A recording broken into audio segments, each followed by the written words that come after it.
ನನ್ನ ಕುಮಾರನಿಗೆ ಯಾವ ಅಮಂಗಲೂ ಆಗಲಿ.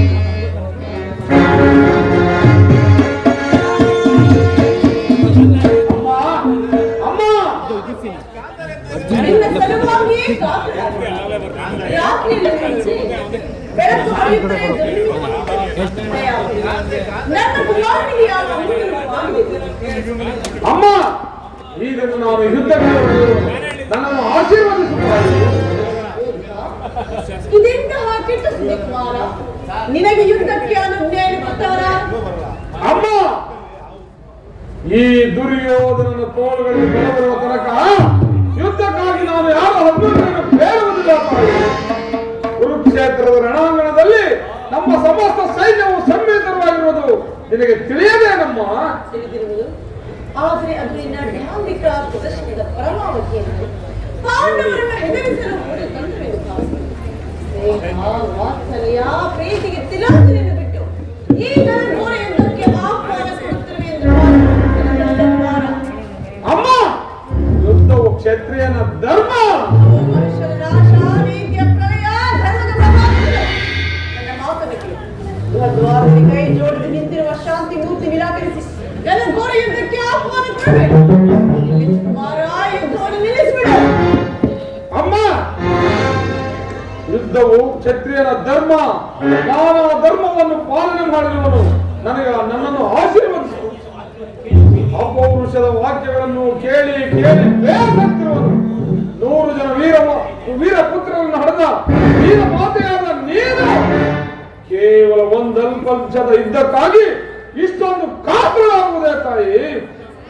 ಧರ್ಮದ ರಹಸ್ಯವನ್ನು ತಿಳಿಯಬೇಕಾದರೆ ಪಾಂಡವರಿಗೆ ಸಲ್ಲಬೇಕಾದ ರಾಜ್ಯವನ್ನು ಕೊಟ್ಟು ಸಮಾನ ಭಾವದಿಂದ ರಾಜ್ಯವನ್ನು ಆಳುತ್ತಂದ.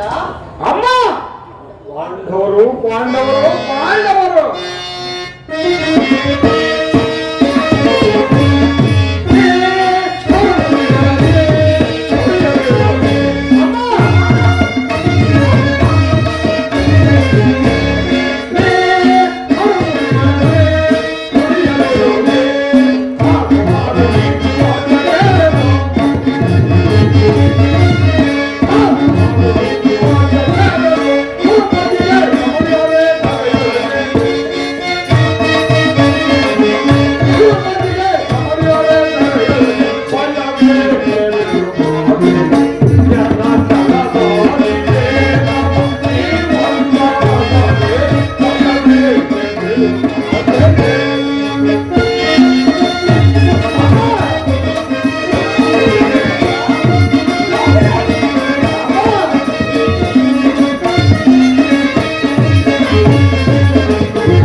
ಪಾಂಡವರು ಪಾಂಡವರು ಪಾಂಡವರು ಅವರು ಮಾಡಿದ್ದೇ ಧರ್ಮಸಮ್ಮತವಾದರೆ ಆ ಧರ್ಮಕ್ಕೆ ಧಿಕ್ಕಾರವಿರಲಿ.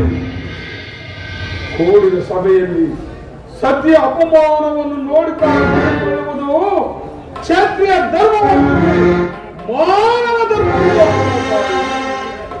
ನನ್ನ ಸತಿ ಭಾನುಮತಿಗಾಗಲಿ, ನನ್ನ ಅಂತಃಪುರದ ಓರ ದಾಸಿಯಾಗಲಿ ಇಂಥ ಅಪಮಾನವಾಗಿದ್ದರೆ ನಾನು ಏನು ಮಾಡುತ್ತಿದ್ದೆ ಗೊತ್ತಾ ಜನತೆ?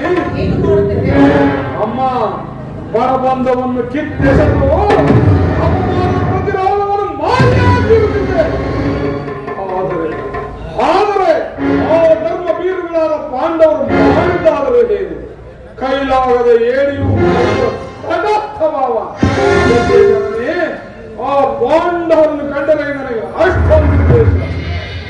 ಅವರನ್ನು ಬರದ ಕುಲದ ಕಳಂಕ ಸ್ವರೂಪರು ಮಾತುಗಳನ್ನು ಅಂಗೀಕರಿಸಲು ಸಾಧ್ಯವಿಲ್ಲ ತಾಯಿ. ನಾನು ಯುದ್ಧಕ್ಕೆ ದೀಕ್ಷಾಬದ್ಧನಾಗಿರುವನು, ನನ್ನನ್ನು ಆಶೀರ್ವದಿಸು ತಾಯಿ.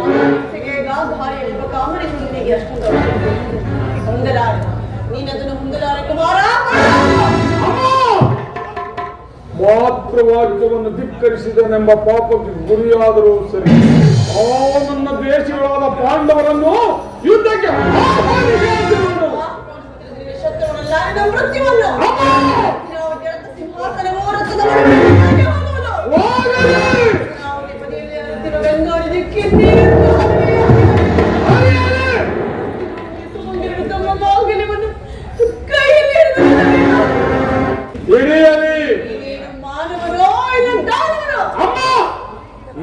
ಹಿಂದಿನಿಂದ ಮಾನವ ಜಾತಿಯ ದುರ್ಧಾನ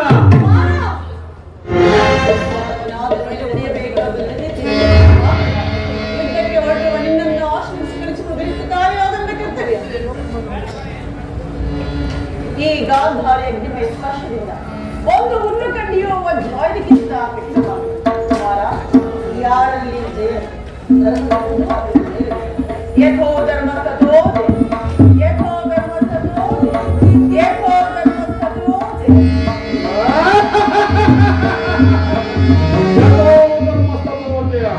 ಯಥೋ ಧರ್ಮಸ್ತಥೋಜಯ, ಯಥೋ ಧರ್ಮಸ್ತಥೋಜಯ.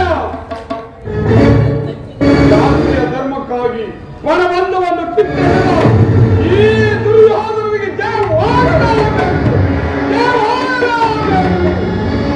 ದಶ ದಿಕ್ಕುಗಳು ಕಿವುಡಾಗುವಂತೆ ಹೋಗಲೇ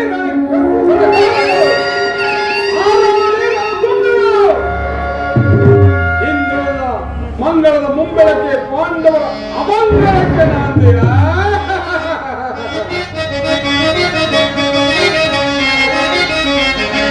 ಕುಲಗ ಕುಲಗ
ಹೀಗೆ ನಮ್ಮ ವಿಜಯ ಸೂರ್ಯನು ಉದಯಿಸಿದಂತೆಯೇ ಎಂದು ಭಾವಿಸಿದ್ದನು.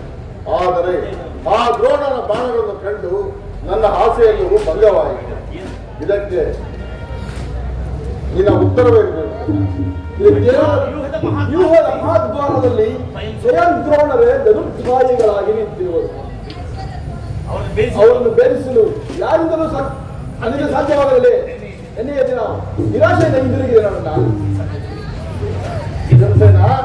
ಈ ಸಮಯದಲ್ಲಿ ಕೃಷ್ಣಾರ್ಜುನರಿದ್ದರೆ ಚೆನ್ನಾಗಿತ್ತು. ಅರ್ಜುನನು ವ್ಯೂಹ ಭೇದ ಪದ್ಧತಿಯನ್ನು ಅರಿತಿದ್ದನು. ಕೃಷ್ಣಾರ್ಜುನರು ವ್ಯೂಹದ ಮಹಾದ್ವಾರದಲ್ಲಿ ಹೋರಾಡುತ್ತಿರುವರು. ಅವರು ಬೇಗನೆ ಹಿಂದಿರುಗುವ ಸಂಭವವಿಲ್ಲವಣ್ಣ. ಹಾಗಾದರೆ ಇದಕ್ಕೆ ಏನಾದರೂ ಉಪಯೋಗ ಏನಾದರೂ ಉಪಯೋಗ ಮಾಡಲೇಬೇಕಣ್ಣ. ಇಲ್ಲದಿದ್ದರೆ ಪರಾಜಯ ಖಂಡಿತ.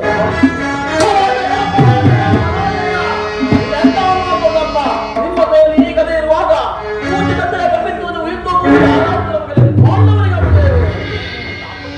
ಅಂತ ಆಪತ್ತಾದ ನನ್ನ ತಿಳಿಸಬಹುದೇ? ಏನು ಹೇಳಲಿ ಕುಮಾರ, ಆ ದ್ರೋಣದ ಬಣ ಧೈರ್ಯವನ್ನು ಹಿಮ್ಮೆಟ್ಟಿಸುತ್ತಿರಬಹುದು. ಈ ಸಮಯದಲ್ಲಿ ಅರ್ಜುನನು ಇದ್ದರೆ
ಅದಕ್ಕಾಗಿ ನಿಮ್ಮ ಅನುಮತಿ ಕೊಡೋದಕ್ಕಾಗಿ ಇಲ್ಲಿಗೆ ಬಂದದ್ದು.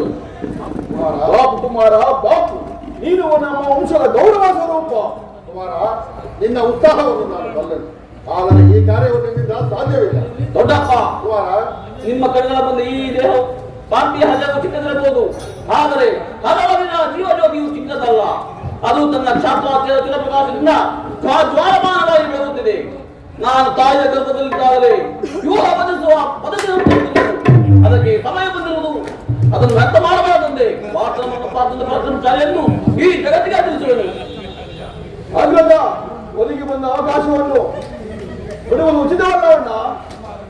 ಕುಮಾರವರಿಗೂ ಒಂದು ಕಲಿಸೊಡನೆ ನಾವೆಲ್ಲರೂ ಒಳಗೆ ನುಗ್ಗಿ ವಿಭಿನ್ನ ಭಿನ್ನವಾಗಿ ಮಾಡಿಬಿಡುವರು. ಕುಮಾರನಿಗೆ ಯುದ್ಧವನ್ನು ಛೇದಿಸಲು ಅನುಮತಿಯನ್ನು ನೀಡುವುದೇ? ಕುಮಾರ, ಭೀಮಸೇನ, ನಿನ್ನ ಇಷ್ಟದಂತೆ ಆಗಲಿ. ಧನಂಜಯನ ಪ್ರಾಣ ಪದಕವನ್ನು ನಿನ್ನ ಕೈಯಲ್ಲಿಡುವೆ. ಯುದ್ಧ ರಂಗದಲ್ಲಿ ಇವನೊಂದು ಒಂದು ಕೆಳವು ಬಿಟ್ಟಿರಬೇಡ. ಕುಮಾರ, ಆ ದ್ರೋಣನ ಬಾಣಗಳು ನಿನ್ನ ಕೊರಳಿಗೆ ಪುಷ್ಪ ಯೋಗವಾಗಲಿ. ಹೋಗಿ ಬನ್ನಿ, ನಿಮಗೆ ಮಂಗಳವಾಗಲಿ. ನಿಮ್ಮೆಲ್ಲ ರಾಷ್ಟ್ರೀಯವಾದವು ನನ್ನನ್ನು ಒಂದೇ ಕವಚದಂತೆ ರಕ್ಷಿಸಿಕೊಂಡು ಬರಾಗ ನನಗೆಲ್ಲ ನಾನು ಈಗಲೇ ನಾನಾಗ್ತೇ